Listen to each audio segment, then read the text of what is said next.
From the Credit Union National Association, this is the CUNA News Podcast. Credit union people, credit union ideas.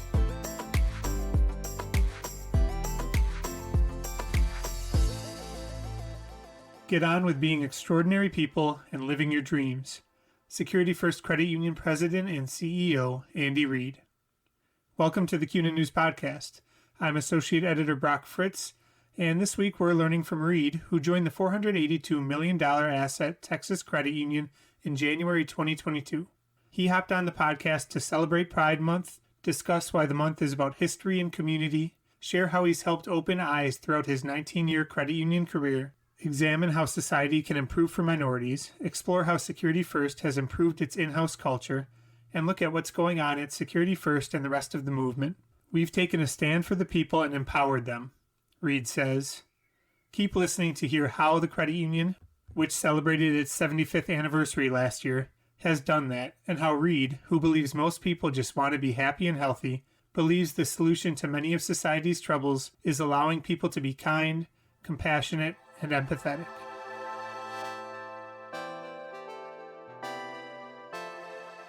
I'm Andy Reed. I'm the CEO of Security First Credit Union in the Rio Grande Valley. If you don't know where that is, it's all the way at the tip of Texas, 10 miles from the Mexico border. We are about a $450 million credit union, about 40,000 members, 130 employees roughly, 9 branches that are spread across really from the top of the valley in Mission all the way to the bottom of the valley in Brownsville. And so we really have the whole valley covered. We're the largest locally founded financial institution in the valley. So we're the oldest credit union. We're the largest credit union. We started as a credit union, which was Border Patrol, mostly Border Patrol agents, the federal agents. Still have a lot of those. I started my credit union journey 19 years ago now, my 20th year. I started at American Airlines Credit Union, and I started in their training and what they called at the time organizational performance and employee development, which was training and human resources together. And so started there and went on to be a loan officer, branch manager. I had 4 branches at one point on the West Coast. And then they asked me to be their business development manager, and we really kind of took their business development group to some new heights that they hadn't previously seen. And then I left. I was able to retire because I worked for the airline for a number of years before, and they had a 65-point rule, which was your age and your seniority. To retire with my lifetime benefits, my pension was already locked at 19 years because of the bankruptcy. We were full-fledged American Airlines employees. So I retired from there and I became the CEO at Texas People, which is Union Pacific Railroad's credit union in Fort Worth. It's a small credit union, about $25-30 million. Small but mighty. Definitely the place to learn it all, dude. Small credit union CEOs, that is no cakewalk job. People are like, oh, you're just a small credit union. I'm like, yeah, and you have to know how to amortize interest. You've got to approve a mortgage loan. You've got to plumb the toilet, right? Yeah, you have no IT. You learn a little bit of everything when you're a small credit union. You just don't have a person, right? And I moved from there. I had a really amazing opportunity to go work for Baylor Healthcare Systems Credit Union. And I was there 2 years and 7 months. Actually thought I would retire from there. That was like a dream job in Dallas. Yeah. Amazing, just an amazing credit union, great people, great employees, amazing board. I've never had a bad board, which I'm so grateful for because I hear the nightmares. Never had a bad board. So I started there in May of 2019, met somebody and started dating someone who lived in the Valley and decided that it would be best if I went to the Valley versus them coming to Dallas. But we had COVID. So I had only been at Baylor 7 months when COVID hit. And it was just brutal because we were a healthcare credit union. I mean, how does it get any better than that, right? And healthcare workers working with COVID patients, we had to go on a 2-team system. And so our whopping 11 employees had to split up into 2 teams, just to protect ourselves and keep the credit union running, at least the drive-through and phone services. So And so this opportunity came up and I had seen it. It came up the week that I started at Baylor, but I went, yeah, I had just met somebody. I just met Jess then, my partner, Jess. And I was like, yeah, I'm not going to do that. It's still too soon. And then out of the clear blue sky, I had been there just about 2 years. And a recruiter called me about the job. I know you know everybody in the business in Texas because you've been around for a while and you're super active with like the league and the chapter. And so do you know anybody who'd be interested in something? Like, well, who's the job? And she told me, and I went, well, actually I am. I just really took the chance on it. As it turned out, I got the job and I've been here now 16 months. And some amazing stuff in 16 months, some amazing culture work. I don't have a lot to do for diversity, equity, and inclusion as we are probably about 96, 97% Latino, most of them Mexican, of course. And then my executive team is very diverse. I have myself, two African, one gentleman's actually African, he's from Africa, an African-American gentleman, a Latina, and two females over 50 and an African-American female. We're really, really diverse. My entire board, all of them, 100% diverse, and my supervisory committee, 100% diverse. So we want a lot of work to do here.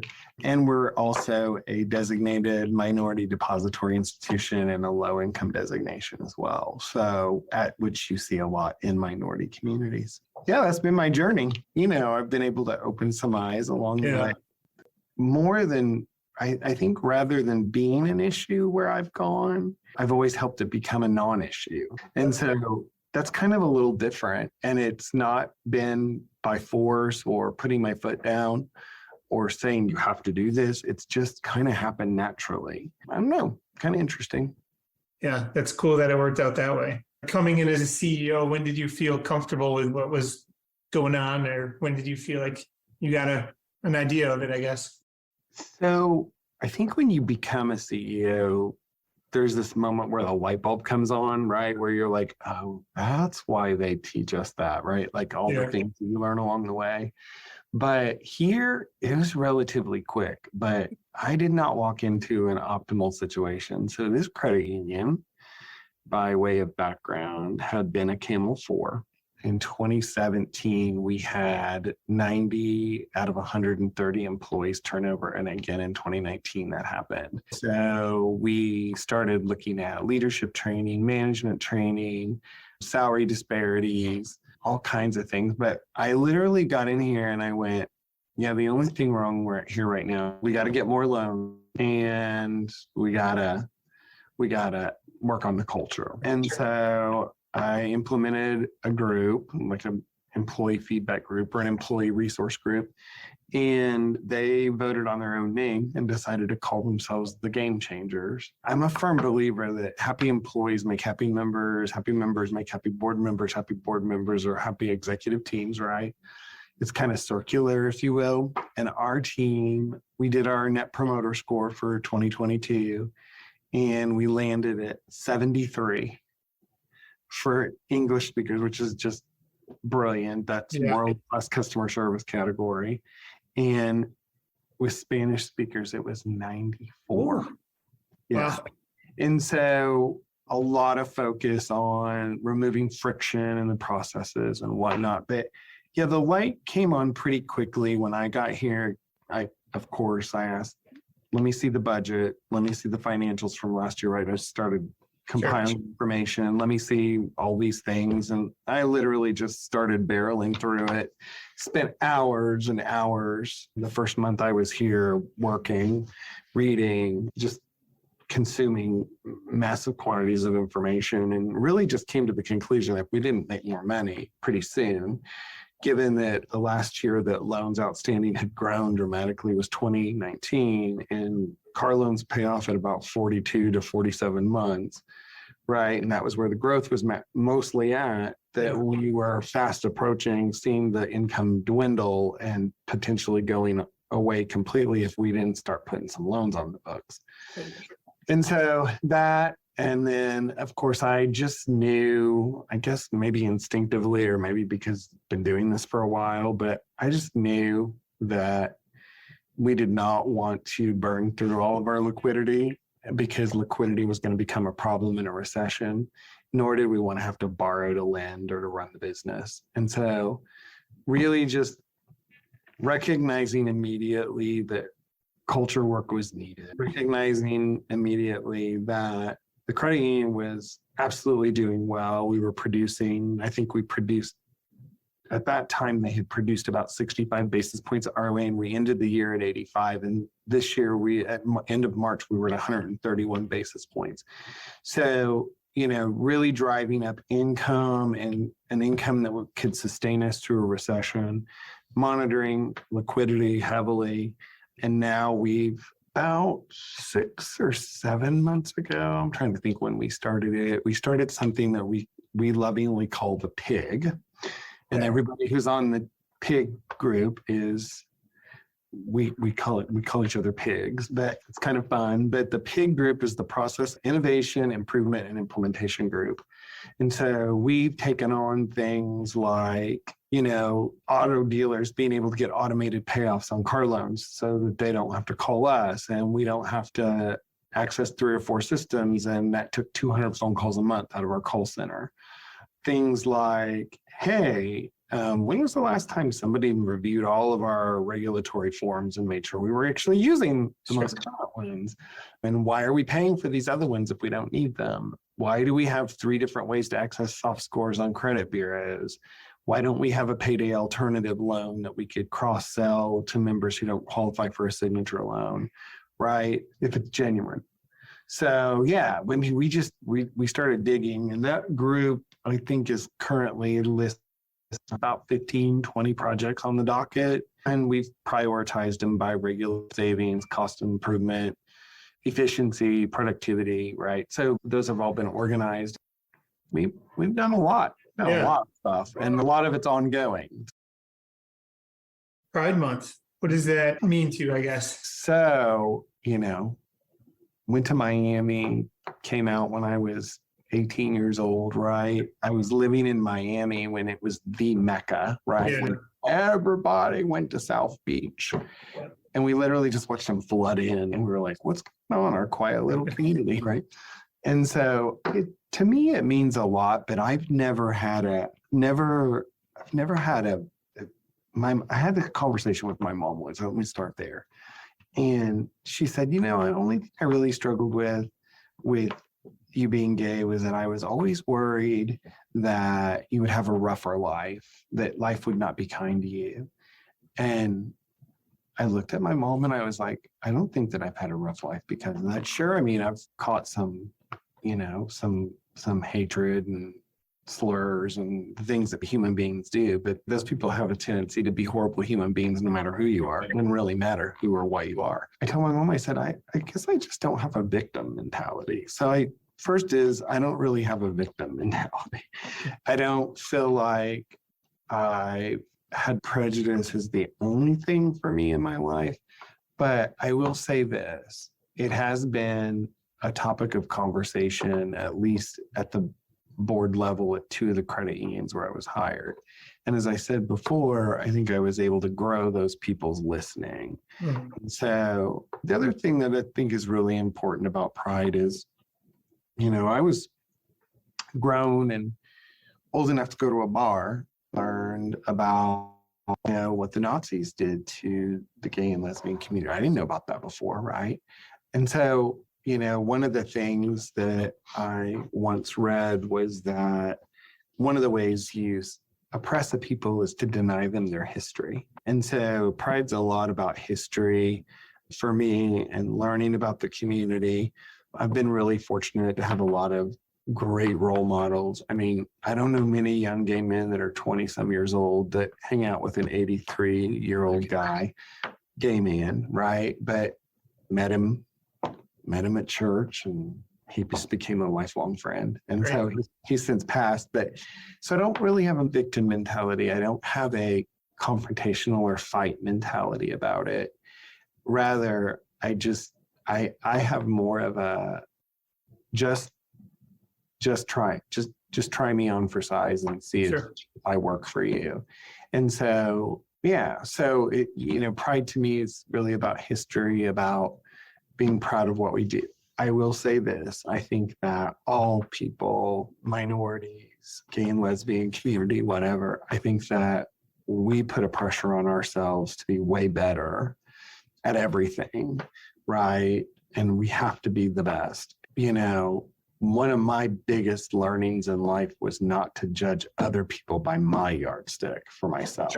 But yeah, pride it's about history. It's about acknowledging that the path to where I am wasn't always easy, but I don't think anybody just sachets into a company of any kind and then becomes the CEO and went, well, that was easy, right? Yeah. Like, you have to be accomplished. You have to do the work. You have to get the education. And I just don't really have much of a victim mentality. And so rather, I feel like those are opportunities to change the way other people see things and for us to leverage our strengths. And I'm absolutely confident that one of the reasons that we were so successful so quickly last year is because this is just a really open, diverse, supportive community. It's not, we have a word in Spanish, chocante.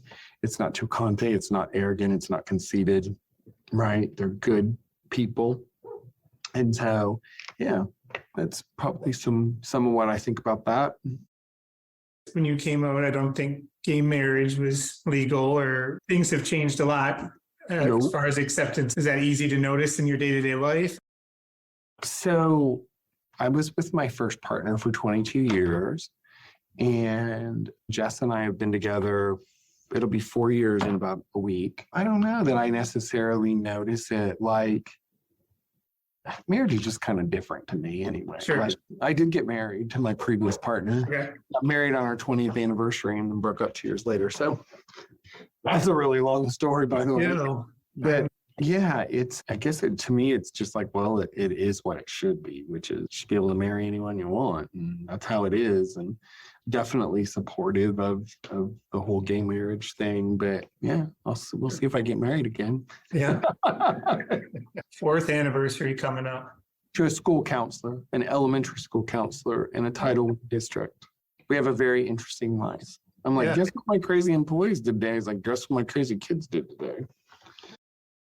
I'm married to a first grade teacher, so I get some of that too. The industry, credit unions, what do you think of how we're doing DEI-wise, and then also as far as like reaching out to members of different communities? How do you think we're doing there? So I think we're doing really well as an industry. I think that some people who may not be exposed to DEI may hear that those efforts are in order to fix something that's broken, but I don't necessarily know that it was broken in our industry, but it's definitely broken in the communities that we serve, right? We all know that minorities, no matter what their status is, have a higher rate of poverty and financial illiteracy and all of those things. And so because our focus has been on financial literacy and our focus has been on serving the community and members of modest means, we've been at that for a long time. So I think we're in a good place. I think it's really navigating around, we're at an interesting time where, so our average age of memberships, like everybody, I think ours is 47. But it's interesting, in our member survey, we did really, really well with the boomers. We did really, really well with Gen X. We did abysmally with Gen Y, and we did pretty well with Gen Z, given where they are on the spectrum, right? Because there's not a lot of Gen Zs that are full-fledged adults yet. And so, in comparison to the time frame that Gen Z will cover. And so it was very interesting to me to see that. Gen Y is just a very different generation, they're very different to reach. And so, but we've always been about diversity. Credit unions have always been about that anyway. And so I think we're doing well. As a society, I don't think we're doing so well. Right? We're not doing so well in society. A lot of the political rhetoric is detrimental for all minorities, right? And so, yeah, it's kind of sad. But I think our industry is one that's kind of out there on the cutting edge. And we have some powerful, amazing people engaged with that who aren't going to just let that be about a minority group or a diverse group, but rather that it's everybody, right? And it's so easy, yet our world has made it so complex. Is there a place you would start to improve those society? Yeah, like we just need to get back to being kind. I can remember my mom when I was a kid. Like when we would see somebody who was different, we would see someone like a woman who covered her head, who wore a hijab. Like any kid, you ask your mom, why is that like that? And my mom would say, they're a different religion. They do that, it's part of their religious beliefs. It's not your job to judge that as wrong. It's your job to see that as different and understand it. You might learn something about people if you understand it. And most importantly, that's a human being no matter what they're wearing. And so she always just taught us to respect others' beliefs, right? Like respect everybody's choice to believe as they wish and do as they wish. And my dad was very much that way as well. And they really are my heroes in terms of diversity, equity, inclusion anyway, because my mom was the first female in a manufacturing plant in General Motors to run a manufacturing plant. And she had no tolerance for that ignorance, like she had none. And so she would just always tell us, they're just, people are different, Andy. And if you, get the time to understand, and what you'll find out is most people are the same. And that is, they all want the same things. They want to be happy. They want to be healthy. They just go about it a different way. And the more you learn about different people, the bigger the world will be to you. And so that's kind of where I was at. So I guess how you deal with it more than anything, open-mindedness, right? We need open-mindedness. And that's really on both sides of the political aisle. And, we've really dug our heels in on both sides, and nobody's willing to compromise anymore and say, hey, this is what's best for this group of people, but this is what's best for this group of people. Can we meet in the middle somewhere? Rather, it's all or nothing. Everything is all or nothing. And life doesn't work that way really well. And so, do you ever get everything you want? Does it ever work out that way? Right? And do you ever not get everything you want? Right? Like, is it ever just everything is not what you want? Like, that's rare. And so, it starts with kindness, really. And that golden rule, like, do unto others as you have them do unto you. And so it's a very sad world. Remember, we're here, we're close to the border. We see it on the TV, and I'm like, I just don't know how people could be so devoid of empathy, compassion, caring for other human beings. And so, the solutions, they sound so easy, kind of. The solution is to be good human beings, right? Like, start being good human beings and quit making it mean something if the whole world isn't exactly like you, right? And so, I just think it's actually super basic, but it's also super complex. Like, my parents just would have never allowed me to disrespect people like that. Like, people that think differently, look differently, act differently, walk differently, they just wouldn't tolerate it. That's not something they would have allowed. So I was brought up with that from day one. I always hope it at least, it's not good that it's on social media and all, but I was hoping it at least is only there and not in people's real lives. But social media is so massive now too. But is there any more you want to share just about your journey or your life, or thoughts on any LGBTQ or DEI? I guess I would say this, and that is, don't let that be something that stops you, limits you, makes you think that you're less. Because if you do that, then you're no better than those people who think that way, right? And approach your life like that kind of ignorance doesn't exist. And you'll win those people over if you do the simple, basic things that humans do. Be kind, be compassionate, be empathetic, right? It doesn't have to be a battle. It doesn't have to be a fight. I can respect you, you can respect me, but I don't have to believe the same way you do. Kind of like there's no rule that says to forgive someone, they have to ask for forgiveness. Yet for me to respect you as a human being doesn't mean that I have to agree with everything you agree with. Get on with being extraordinary people and living our dreams and doing the things that we want to do in life, and let the other stuff fall out where it does, because there's always going to be a naysayer. There's always going to be a naysayer, but you can do anything you want. You can do it. I look at life as an opportunity and a possibility. You can absolutely create whatever future you want. I just spoke a few weeks ago at CUNA's marketing conference, and I was on the CEO panel, and I said, if you're waiting until you know everything, or you have this list of, well, I don't know enough about IT, or I don't know enough about emerging technology, or I don't know enough about asset liability management, or I don't know enough about human resources laws to be the CEO of a credit union, then you're never going to know everything you need to know. At some point in this job, you're going to face something that you don't know. And so I tell people, get on with it, get on with your dreams, be your best, practice your personal brand of excellence, right? And the rest of that stuff, at the end of the day, that stuff won't matter to people if you're being their very, very best human being you can be.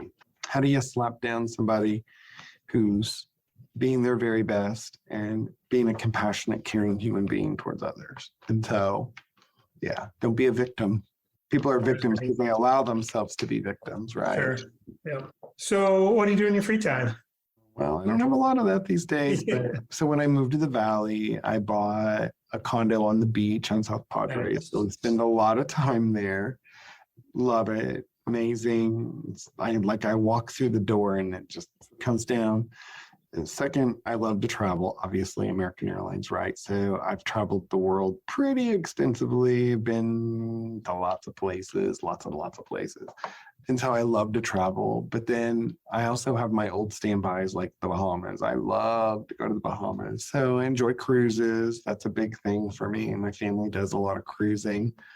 And then really community stuff. Like I love doing that stuff with our staff, and I try to go to as many of them as I can. Community shred days, trash pickup. I still haven't made it to one of those because we only had 3 last year. But yeah, anything we can do like in the community to make the community a better place. My grandfather was in the Peace Corps.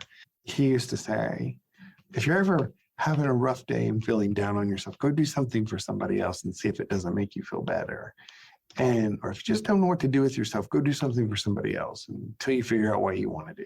And so, yeah, I enjoy being engaged in the community with the things we do here. And I enjoy my job. I love my job. I love the board. I love the supervisory committee. I love the employees. If I were picking it, I don't think that I would pick it any differently.